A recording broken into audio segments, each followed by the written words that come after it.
आप उनको लेके वापस पाकिस्तान चले जाएं। देखिए मामू ने भी जाने की सारी तैयारियां कर ली हैं और वो खुद ही कह रहे हैं कि वो अपने बेटे की जगह आपको उस ऑफिस का हेड बना देंगे, तो फिर क्या मसला है? सिद्रा, अम्मी यहाँ पे फिर भी बेहतर है। पाकिस्तान में करंट सिचुएशन क्या हो, उस मम्मी की क्या हालत हो, कुछ पता नहीं है। ऐसा क्या है वहां पे भाई? तुम शायद भूल रही हो, मैंने तुम्हें बताया था वही घर वाला मसला। नोटिस मिलने के बावजूद वो लोग ढीठ बन के घर में बैठे हुए, निकल ही नहीं रहे। आपने वकील से बात की? क्या कह रहे हैं वो? और आपके दोस्त भी तो थे, इतने लोग थे, क्या हो रहा है वहां पे? क्या कर रहे हैं? बैठ के पैसे खा रहे हैं। जब तक सरबराह सर पे ना हो ना, तो सब यही करते हैं। इसलिए मैं आपसे कह रही हूँ कि आप जाके खुद देखें चीजें।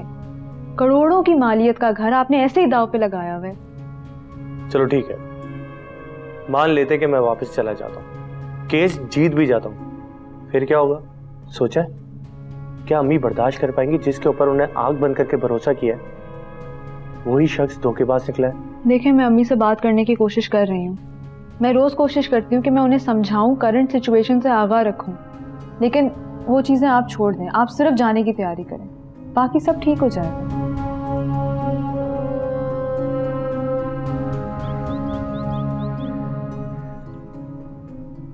तुम मुझसे कभी कदम से कदम मिला के नहीं चल सकती।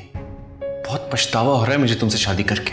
काश ये पछतावा 3 साल पहले होता तो आज मैं यहाँ ना होती।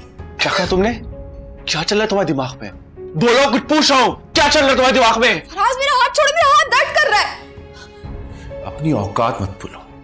तुम्हें कहां से उठा के मैंने कहां बिठा दिया है, वरना ये दुनिया ना चच्चा चच्ची के मरने के बाद तुम्हें धूल चटा देती। समझ में आई तुम्हें?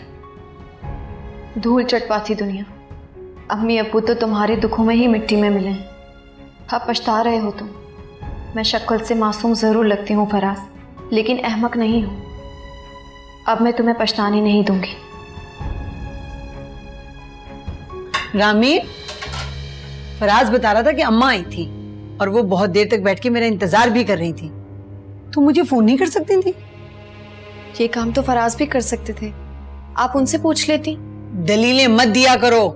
अरे मर्दों को 100 काम होते हैं। ठीक कह रही हैं, उनके 100 कामों में नानी ने खलल डाला था, इसलिए उन्होंने कहा कि उनको चलता करो, इसलिए मैंने आपको इत्ला नहीं दी।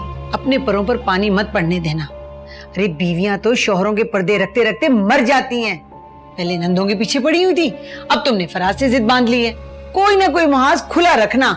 मैंने फराज से कुछ नहीं कहा था अम्मी। और रही बात नानी की, वो कहकर गई थी कि वो फिर से आएंगे मिलने, बल्कि अब वो आती रहेंगी। आप भी किसी रोज जाकर उनसे मिल लीजिएगा, बहुत याद कर रही थी आपको। अच्छा, अब तुम मुझे बताओगे कि मुझे अम्मा से मिलने कब जाना है? हद कर दी तुमने।